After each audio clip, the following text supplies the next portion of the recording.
Welcome to the Innovators and Investors Podcast. I'm Kristian Marquez, founder and CEO of Finstrat Management. At Finstrat, we provide CFO-led accounting, finance, and reporting services to assist clients monetize their business. Stick around to the end of the podcast and I'll share how you can be our next guest. Now on to the show. Hello, and welcome to another episode of the Innovators and Investors Podcast. I'm your host, Kristian Marquez, founder and CEO of Finstrat Management. With us today, we have Ari Newman. Ari is Boulder, Colorado-based co-founder and managing director of Massive VC. Ari, welcome to the podcast. Thanks for having me. Excited to be here. Yeah, this has been somewhere a long time coming. Had the good fortune of knowing each other, 2 years now, thanks to Maggie, Yep.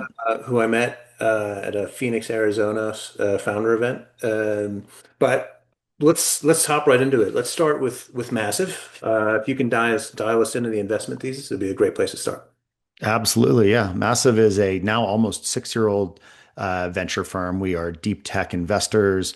Our strategy is to invest at key early commercial inflection points, really nets out to seed plus to Series B for the most part. But rather than being a pure stage centric fund, that's how we orient and underwrite. We invest in 4 broad themes or ideas. They're on our Substack. Easiest way to read about them in detail is there. Broadly, we're interested in the new space economy, energy transformation, and the energy scarcity problem that we have, 10x data connected and cybersecurity, as specific domains like quantum, and the hyperscale data analytics. So what we've actually found is these domains that we invest in are all what we call inevitable. We believe these are markets that absolutely are going to grow and are essentially existential for humanity, and certainly the Western world to continue to thrive over the next 10 or 20 years. And so we've picked these strategies very deliberately. And our goal is to invest in category leading companies when they've got commercial traction in these domains. Super exciting. So for everybody's benefit, we're recording this November 2025, and I think it was literally last week or in the last 2 weeks, articles coming up about migrating compute to the moon or space. Yep. To deal with the themes I think I just heard you touch on, energy.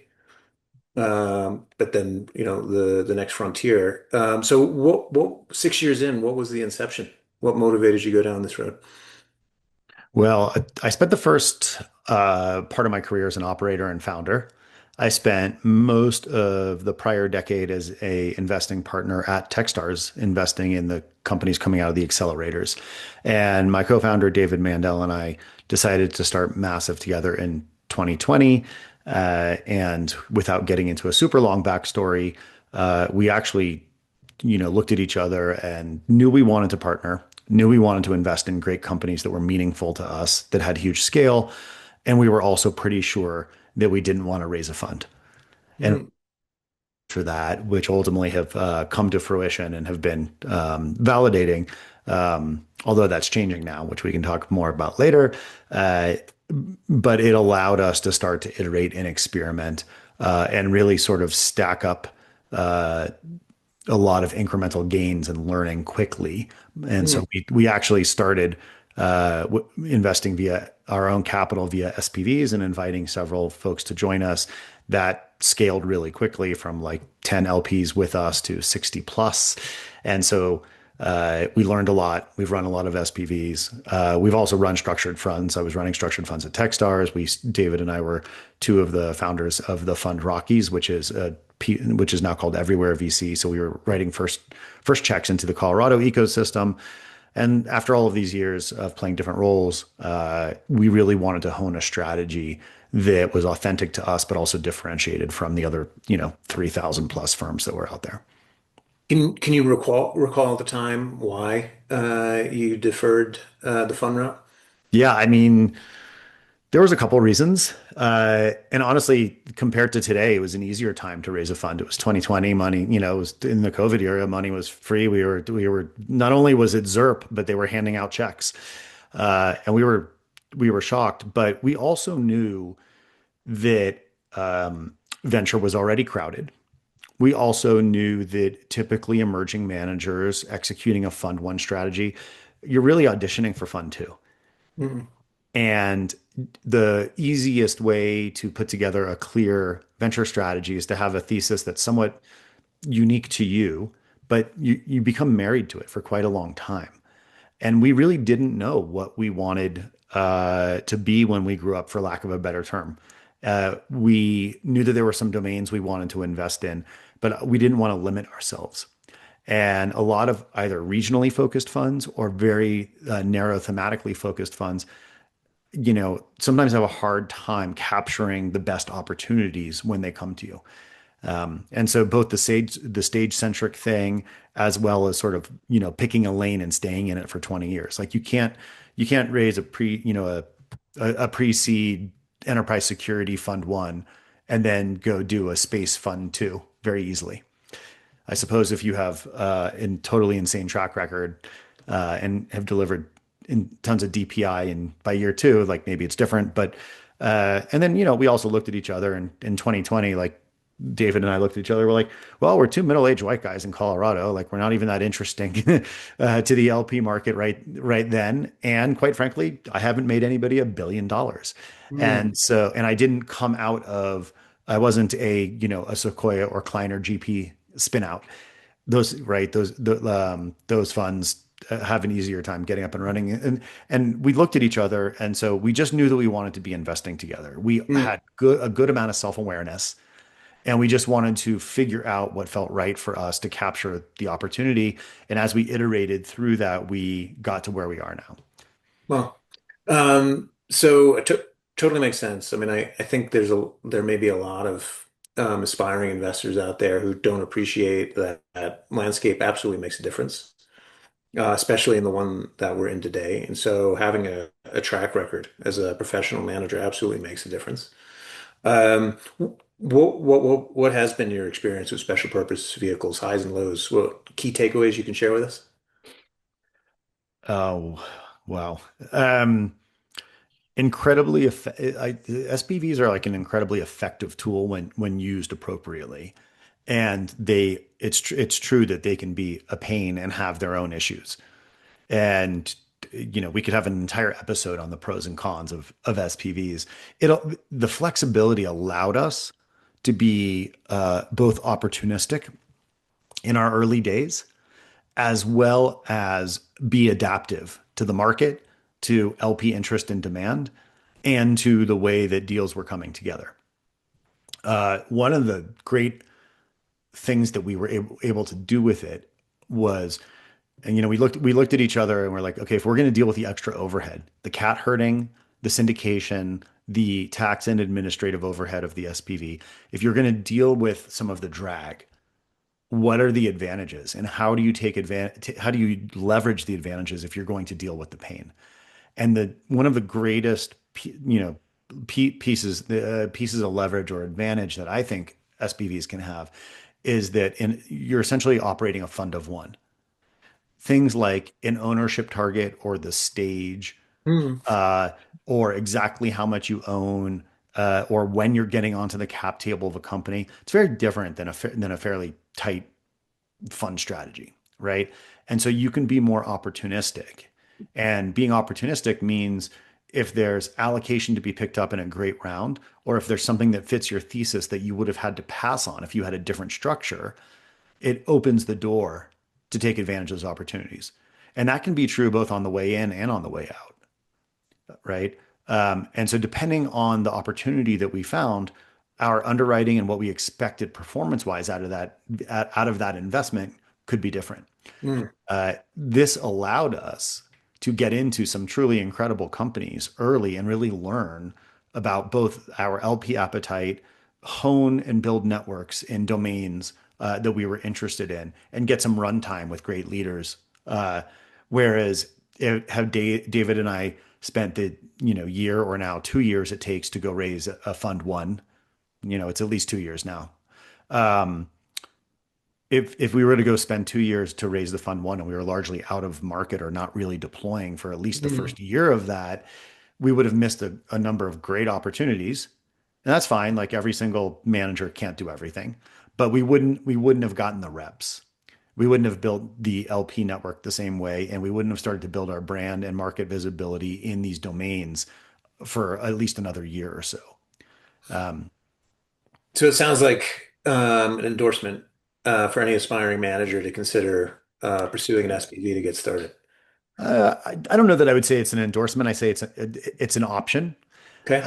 I would say that part of my learning here maybe is uh, if you start with a couple of anchor LPs or committed folks that you know are going to be in, you can use the SPVs, but with the explicit conversation that those are going to be warehouse deals that are going to go into the fund. We didn't do that, and that would have been helpful. And we're going to start to do some of that going forward. But um, when you're sort of talking to institutional allocators, this is what we're finding, right? Um, when you're talking to institutional allocators and professional um, LPs, family offices, and endowments, when you've got a basket of SPVs, they don't look at it the same way as a pooled capital vehicle for obvious reasons. Yep. And so if you really think ultimately what you want to do is raise a fund, then either a rolling fund or doing a bunch of deals that get warehoused into the fund is a bit more effective.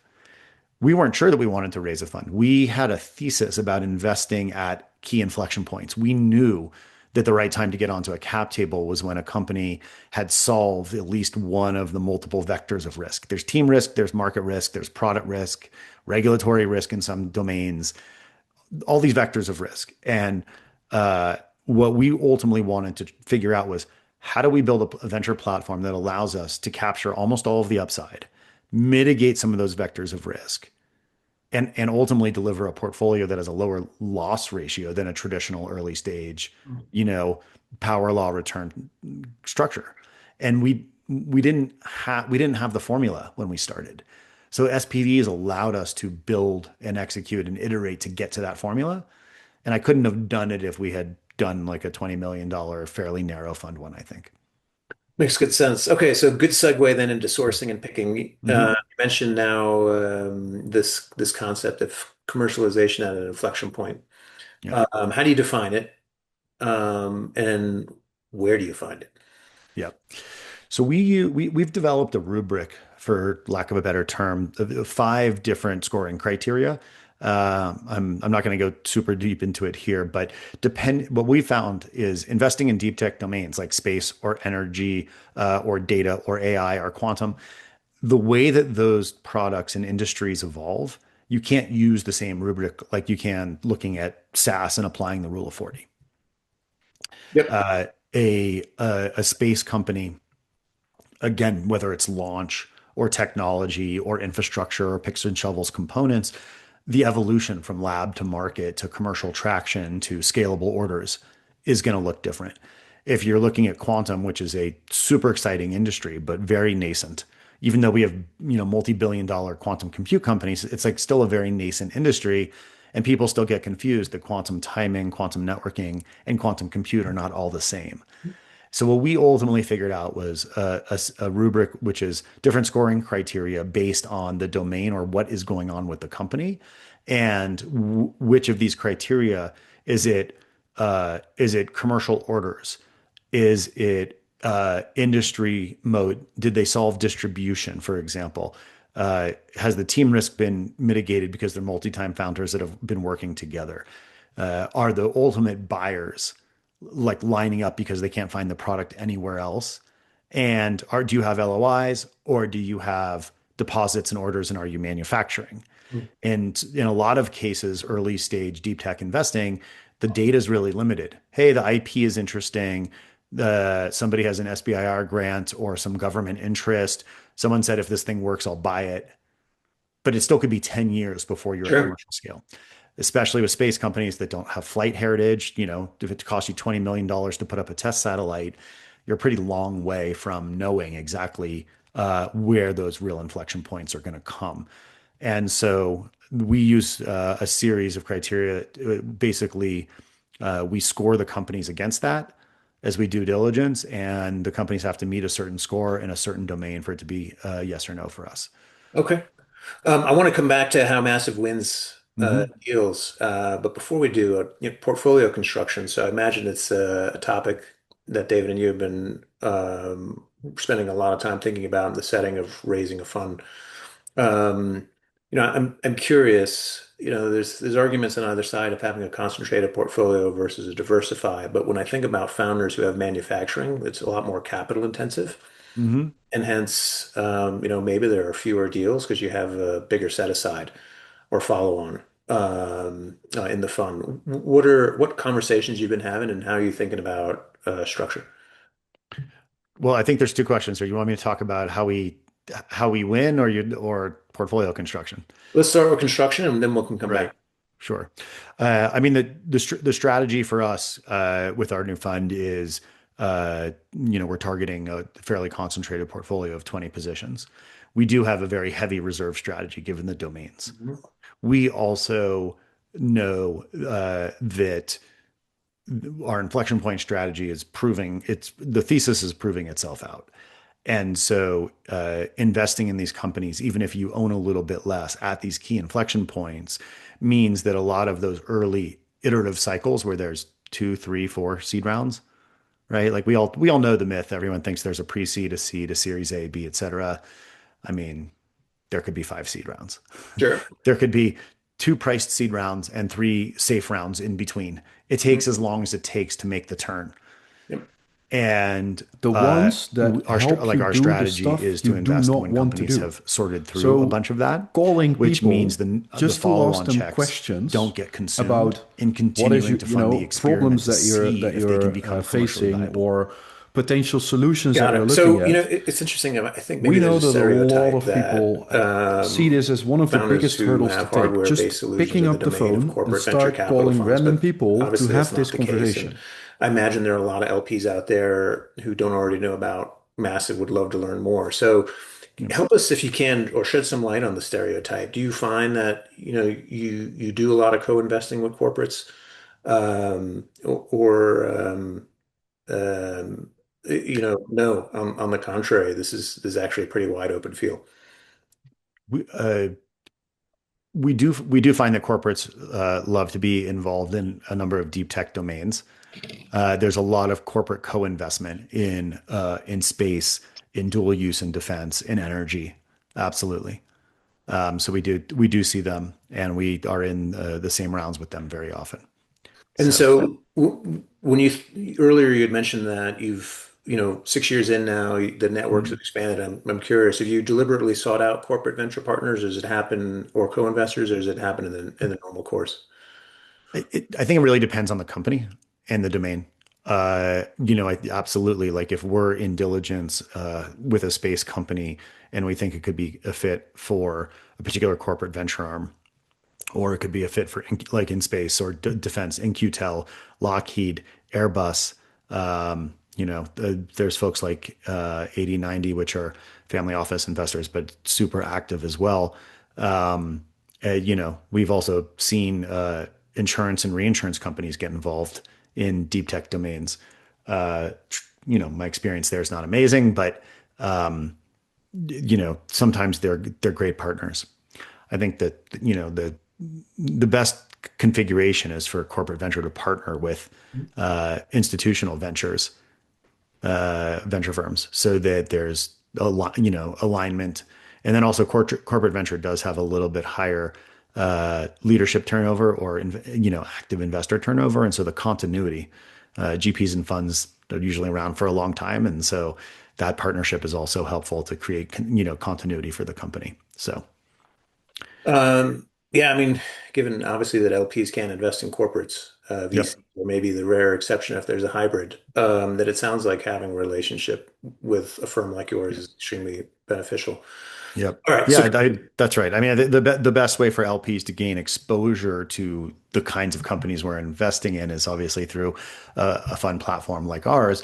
And then the point of corporate venture is not only the additional capital, but you typically global network, as well as their ability to accelerate access and commercial traction at the same time. So corporate venture should be a win-win and should be in partnership with institutional.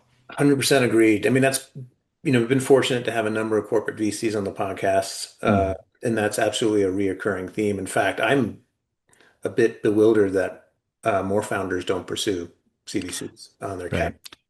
Well, I mean, I think there's good reason why founders should absolutely pursue corporate, but they should go in eyes open. When Mhm. it, when a corporate leads, uh, and as soon as legal gets involved, they usually want things like right of first refusal and most favored nation. And sometimes that can be absolutely fine. And sometimes if you're in a highly competitive industry, that becomes sort of a de facto poison pill, which isn't great for the company. Well, agreed. I would say therein lies the job of the corporate GP to make sure that they help counsel see the big picture. All right, now coming back to Win, Yeah. would love to know how the conversations with the founders that you've invested in over the years go Yeah. when they accept massive dollars. Um, this is always hard to talk about because don't want I never want to come from, a place of ego. I mean, we're always humbled and grateful every time we get an allocation in a round that we're excited to be in. I think what helps us win largely is the ability to really partner with the founding team and understand the entrepreneurial journey because we've been there. Between David and I, we've started and exited 5 companies. We've been in the industry for a long time. And we are pretty good at talking across the silos. And so even though quantum is different than space, is different than data analytics, when it comes to extremely large scale businesses in frontier domains using hard science, there is a lot of learning and pattern recognition that can be applied these domains. And so ultimately, we're good partners. We're empathetic to the challenges of actually running a business, and we use both the mistakes that we've made over the years, which are plenty, as well as the real time learning from the rest of our other 28 portfolio companies to try to bring value. And so obviously we do the things every VC does, which is make introductions on the network side, introductions to other capital, but we also want to show up as much as the companies need us to either be landmine detectors and help them avoid pitfalls or mistakes we've made elsewhere, or help them see around the bend what's probably going to happen next, and to add value that way. And so we earn our way onto cap tables because of the trusted relationship. And when we started Massive, we also started our LP base. Were all other successful exited founders and operators. So we're a big group of people that have built and scaled and sold businesses, and so we may not always know what the right answer is, but we typically know what not to do because it's burned us or we've seen it happen. And someone in our immediate network of domain experts or LPs has particular experience in these areas, and we can bring that to bear as well. And again, back to the SPV thing and how we started, because we were not coming out of the gate as a, series A fund that needed to lead or co-lead and have an ownership target in every deal that we did, it Mhm. allowed us to be great co-investors. So when you're filling out a round, even if it's competitive, do you want an investor that's going to be slow and difficult to work with, or do you want a been there, done that set of founders that have a great network of other founders that can open doors for you and help you when times are tough or when times are good? So, one of the things we pride ourselves on is we're often not the biggest check, especially in these, deep tech scale up rounds, but we're often the first call that founders make when they need input, feedback, or help. And so I think we have sort of earned our place onto a lot of cap tables based on who we are and how we approach the market. Well, congratulations on the success. And, I think especially for a lot of first-time founders, that may be an underappreciation of the value of being able to have conversations like that with your investors. Yeah. Everyone starts somewhere. I was a first time founder too. And Uh, so, yeah, yeah. so let's talk. I'd love to unpack that. So, two times founder, Mhm. operator, 5 companies between David and you. How's that influenced your your profile of the types of founders you're interested in investing in, and maybe as equally as important as you pointed earlier, what are some of the things that you avoid? Yeah, I mean that's this is an area where we've learned a lot, and even though I've between my career at Techstars and now I've probably I don't know written 120 to 150 checks. Um, I'm still learning, and I still make mistakes, especially around founder profiles, and I am just getting it right more and more often than I would get it wrong. Uh, some first-time founders are incredible tours de force, and they don't follow norms, and they break through walls, and they're going to be successful despite what any you know capital allocator or VC says. There's there's other first-time founders that fall into a little bit of a thinking trap, which is they decided that they wanted to get startup experience. So rather than joining a startup led by someone fantastic, they decided that they had to do it on their own. And so they might not even be ready to be the CEO of a venture backed startup. And their heart might not even be in it because they wanted to, air quote, do a startup. So I Hmm. really filter for those because ultimately it's going to get hard. Even if it's going great, it's going to get hard. Um, and it's that's a really important filter. And what happens sometimes is that those founders thrash around a lot. They try to chase themes, they pivot too many times, they don't listen to the customer. They're sort of in love with the story of being a startup founder, versus like I need to wake up every single day and solve this problem until my hands are bloody kind of thing. And so that's a filter. Um, Agreed on all points. I think those are great insights. And so bring it to the investment committee. Mhm. How do you guys operate? Is it a consensus? Are you allowed to overrule one another? We there's three of us on the investment team. David and myself are the partners. Maggie is on the investment team as well. We do not have a hard and fast consensus model. Consensus and conformity is like a great way to be mediocre. I think high conviction and clarity and being a little contrarian is great. We have so some firms operate where every partner just sort of does whatever deal they want. There's other firms where it has to be a unanimous yes. We need both David and I to be a yes. We need Maggie to be excited. And if any of us is a absolute F no, I can't stand this, we're not doing it, then of course we honor that. Hmm. But when it's not bad to have some tension in an investment committee. If someone's like, I don't get it, then we ask them to do the work to lean in to get to an intellectually honest answer versus just an emotional response.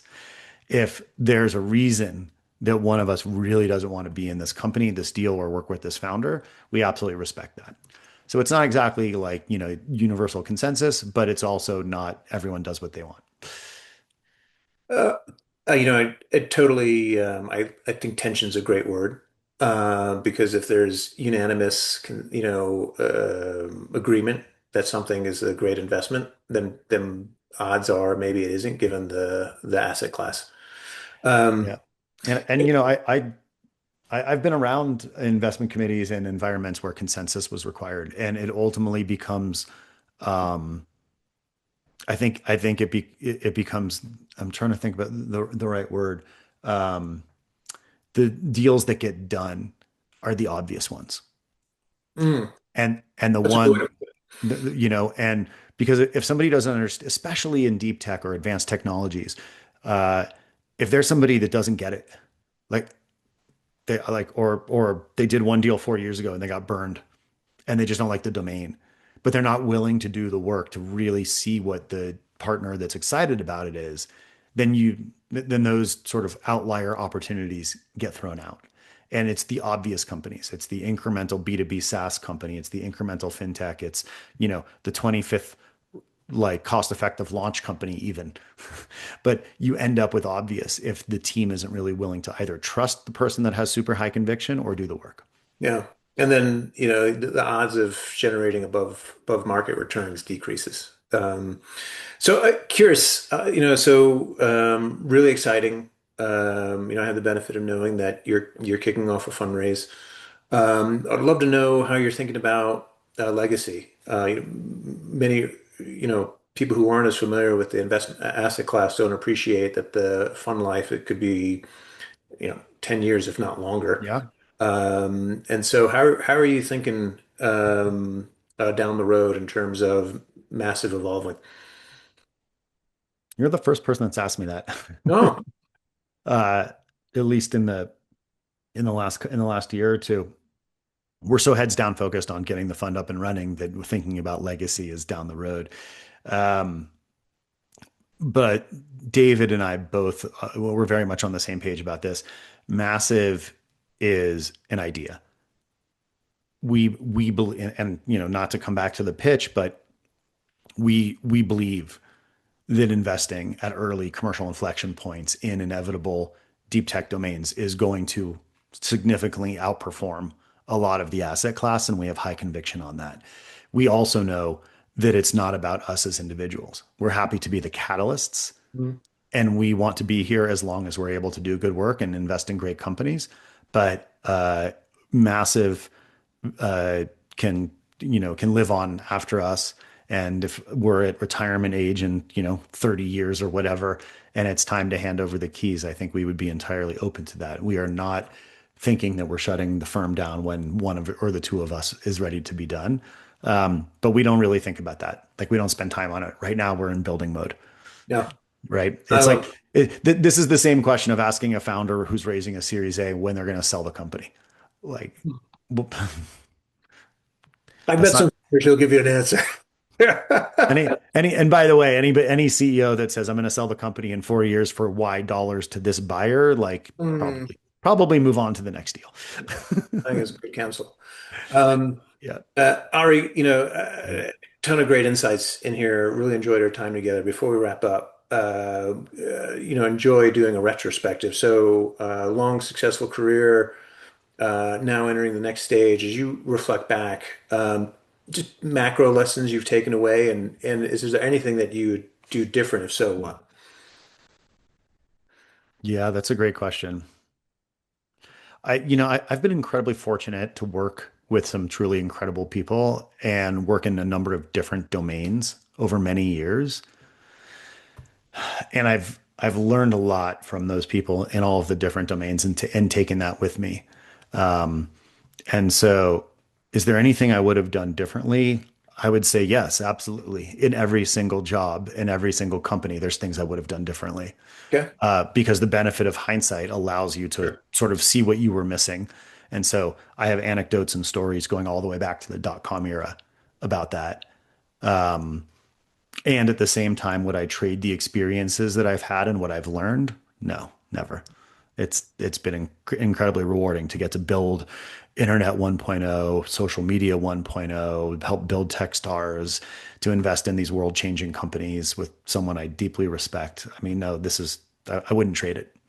So, but it does, there's a lot of people that have helped me along the way and have been so influential and instrumental. And if I think all the way back to my first startup in 1999, my co-founder and CEO of a company, which was called Just On, we built a file sharing service in 1999. His name's Simon Kaloff, and Simon's had an incredibly prolific career. We met when in my first job out of college called World Talk, and we both left and started this company Just On.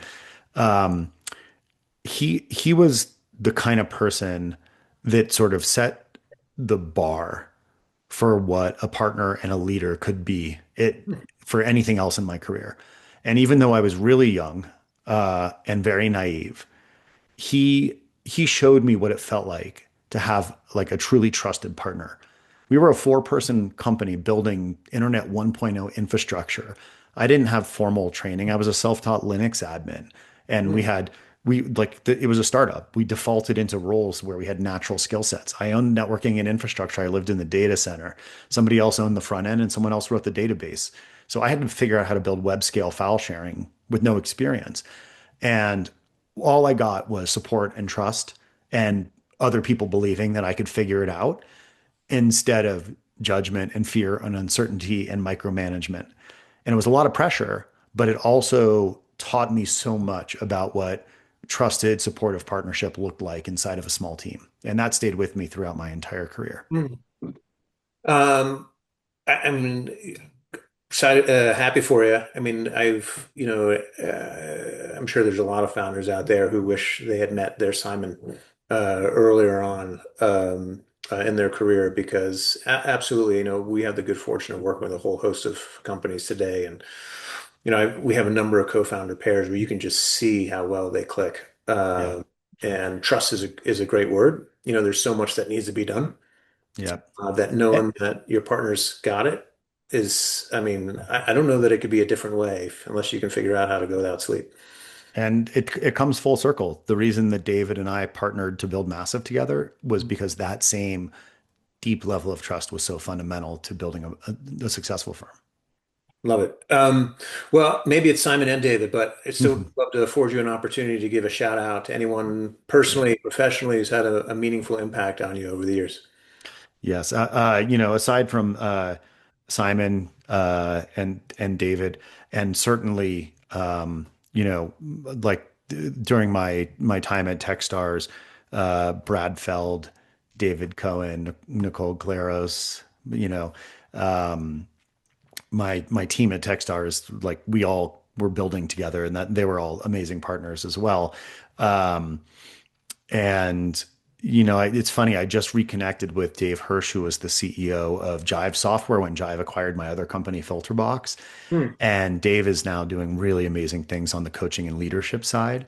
And the truth is, we weren't that close then, but we really liked and respected each other. And he just came to our annual meeting Hey, and gave a talk, and that reconnection was really powerful. And he was another example of someone who, even then, I really saw as an authentic leader and someone who people like really, got in line behind and believed in as well. And so, if it wasn't for Dave's vision around knowing that he wanted to get an acquisition done for a social media company and wanted to find a team that he liked and trusted, and us coming together then my entire career arc after starting Filterbox would have been different. And so we interfaced at a very pivotal time for both of us. And he's just a great guy. and congrats on the exit. Thanks. Learned a ton at the same time. Yeah. Ari, thank you so much. I appreciate your time and sharing your experience and perspective with our audience. If there's anyone who's listening, whether it's a founder, another potential co-investor or LP wants to get a hold of you, how can they find you? Super easy. I'm just Ari at massive.vc. I'm at Ari Newman on LinkedIn, and I'm be happy to connect with your audience. Fantastic. Well, I would encourage them to do so, especially if they're as bullish on deep and space tech as I am, because it sounds like you guys have built an amazing firm. Thank you so much. Really huge pleasure to be on. Thanks for the conversation. My pleasure. Ari, thank you so much.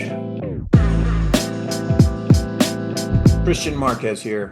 Thank you so much for listening to the Innovators and Investors Podcast.